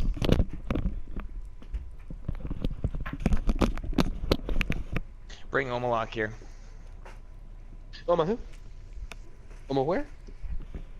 Ah, yes, the black one. Of course. You wish for him to be here. And Orc here. Why? I thought we were having a conversation, Malphine. Now we, the royal we, are going to have a conversation. He just, oh, you're no fun, and snaps his fingers, and you're back on the disc with everybody. And to think the martinis didn't even sway you, although I've always been a teetotaler. So, here we are. In this place. Where we apparently Yes. have infinite cosmic power. Indeed. We figured that out. Uh-huh. And this power can be corrupting. Much like the black tear that flows through me. Isn't it the nature of power? Rather, the nature of a mortal to become seduced by power. Oh, but isn't it the nature of a voidkin to be seduced by the power of a mortal? Considering we made you interesting little monstrosities, I would say so.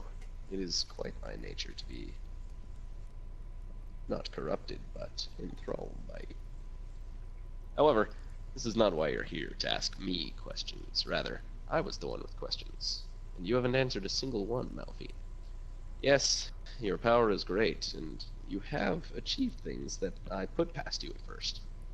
But you're simply not playing the game I want you to, Malphine.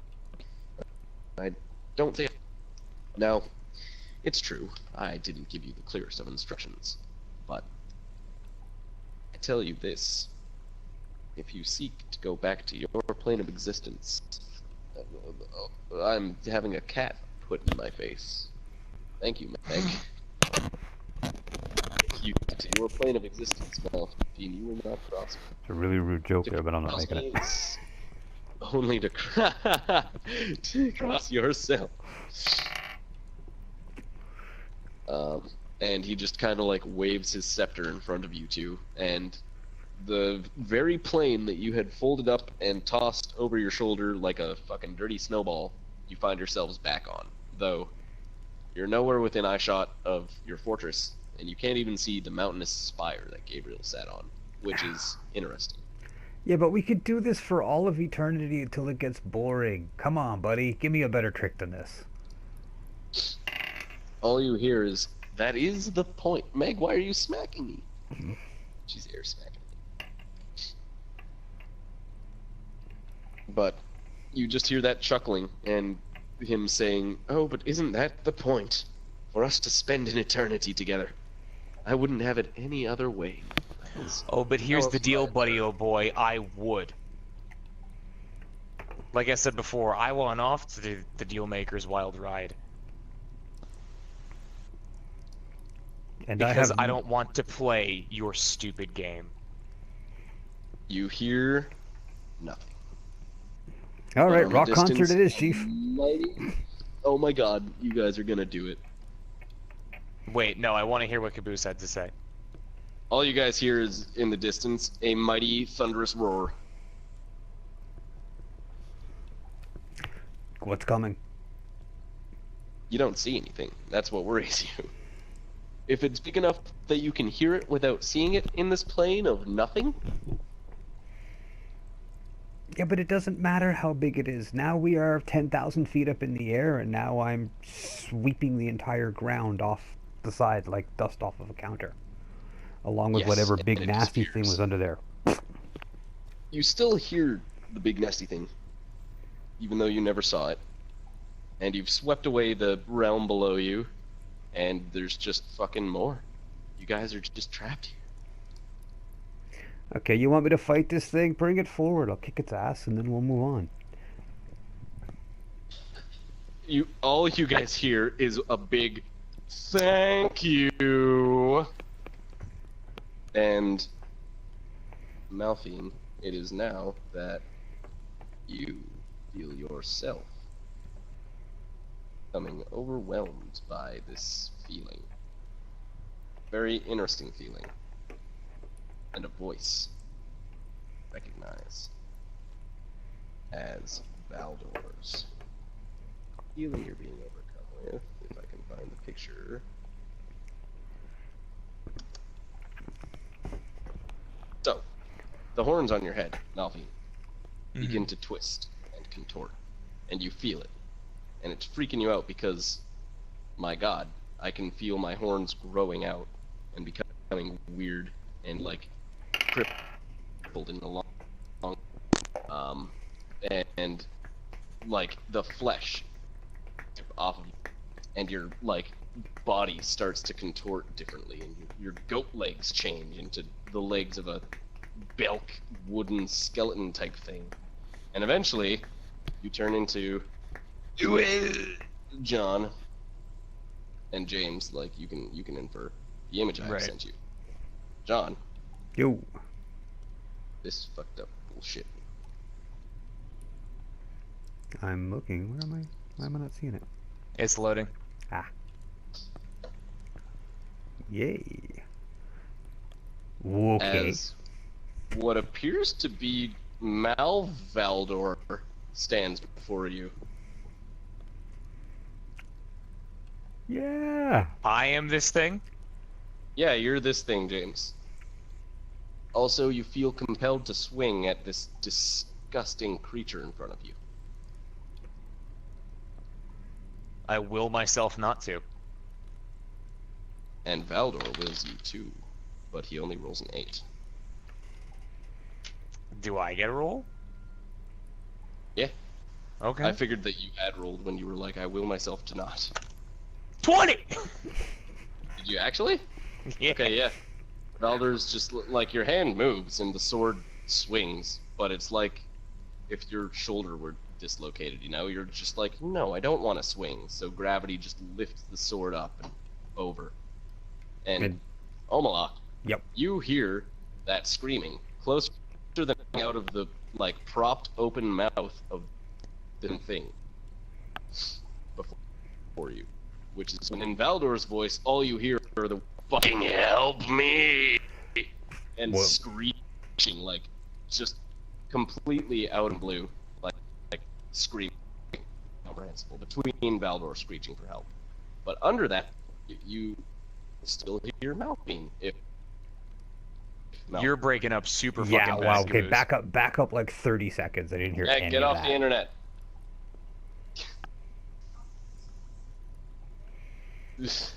Tell her we're almost done. We got about 10 more minutes before I gotta call it a night anyway, so. Yeah, and this was the last encounter of the night that I had for you guys, which was just Malphine's interesting transformation. And Malphine, if you want to talk, you can still definitely hear your own voice underneath the screaming voice of Valdor, which you can also hear coming out of your mouth.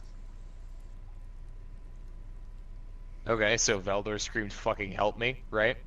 He's screaming like, fucking help me, is this a joke? Like, this must be some kind of torture. Is this what hell is like? Like, is this what I've deserved? Is this after all of my service? Like, he's clearly in a lot of pain. He's tormented. He's scared.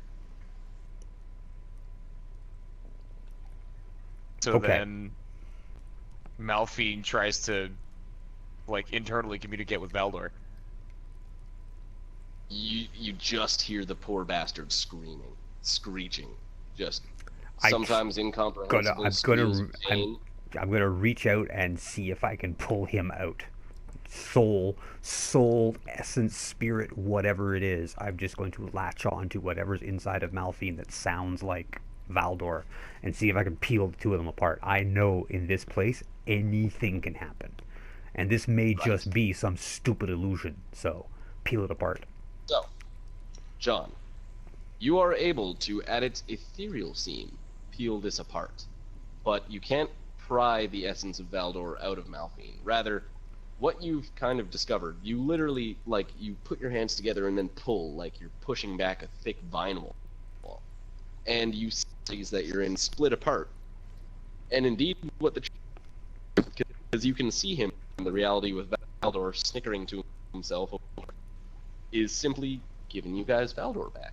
He has taken Valdor and brought him into a separate pocket universe that he then just went whoop, and like VHS taped over your universe, which is not your universe. It's another pocket universe that is simultaneously everything. So then we need to separate the two of them. Well, Malphine, you don't know this. Okay, we need to. Kinda like, Okay, so you were cutting out badly there, but from what I gather, he brought Valdor in a separate pocket realm and sort of installed it inside of ours. yes, he's just gone like cut and paste. Like, it's like layers in Photoshop. Right. You guys are at the forefront, and identical layer is behind you guys, where the only difference is that instead of Malphine's presence there, it's Valdor's tortured soul. Okay, so then and they exist in the same spot but on different planes. In the same spot, and Uh, this is what throws you for a real fucking loop. He exists in the same context as Malphine does. In Right. her universe, in the universe that he is in. In his universe that he is in right now, which I means heard- this is an entirely different Valdor. Okay, so he just pulled us an alternate Valdor from an alternate reality. Maybe, yeah. But it's just laughter that you guys can hear over top of the screaming, and Malphine's like, what the fuck is going on? Okay, well, And the laughter's I that- literally slap the laughter away and reach out and pop the bubble. So you This do is either gonna pop- this is either gonna bring Valdor in. Like, I'm holding on to Valdor. You said I can't separate them, but I can feel them, and I pop the bubble that he's stuck in. the bubble that he's stuck in, you do that thing you did before, where like you're in Valdor's world, and like you're in Malphine's world at the same time, and this is true. You are in both universes, and you're like, okay, if I could reach out and grab the horizon on both ends and fold it up, maybe I can do it here. And you're grabbing the dimensions, the fabrics of these other pockets of space, and you're literally, you're just like like pulling them together. But there's just, it's weird and strange, and like magnets repulsing each other every time you try to drag them close, or every time you try to separate or pop or anything. It's just this backlash feedback that you get every single time, all accompanied by a louder scream from Valdor. And as you continue to try, you even hear Malphine's own screams becoming blended in. You asked for Valdor back, and you didn't want to play the game to get him. So I made a new game, and it won that. So here's Valdor, and there's Malphine. Have fun. Cool, and here's my thank you, and I just whip up my drumsticks. Oh god, like his presence, if ever there were a like STFU GTFO, you feel like he's just done it. He sees the drumstick like ethereally, because he's not even here. You just hear his Oh yeah, no, I weird just went, voice. here's my thank you. Yeah, and he just like, he's removing himself into another pocket. He's like, no, I'm not gonna fuck with music. Yeah, Not here. And I flip him the bird ethereally, and you better fucking run, punk. Oh my god, the ethereal. I rolled a 19. You flip up your middle finger and it flies off of your hand, becoming a bird into the cosmos. Beautiful. You have flipped him the bird, and your finger grows back. Okay. By the way, this will just informally end the session here. Yes, thank you. With the laughter and like, here you go, Valdor's back.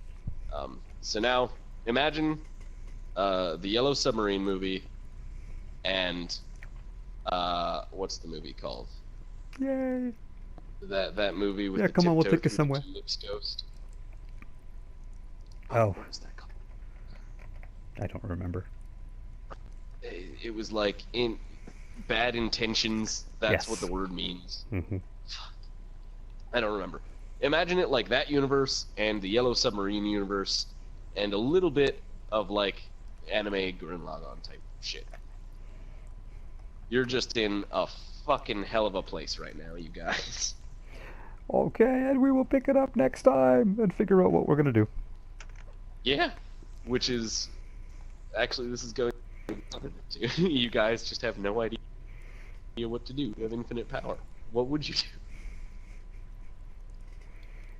Yay. But Actually, don't worry, this is yep, this is going to be. I have a couple of ideas. I'm really enjoying this. I love things where you have to really imagine your way out of things. So Yeah. Well, that's what I was thinking to myself, is like, how am I going to make these guys really get the gears turning for this like arc?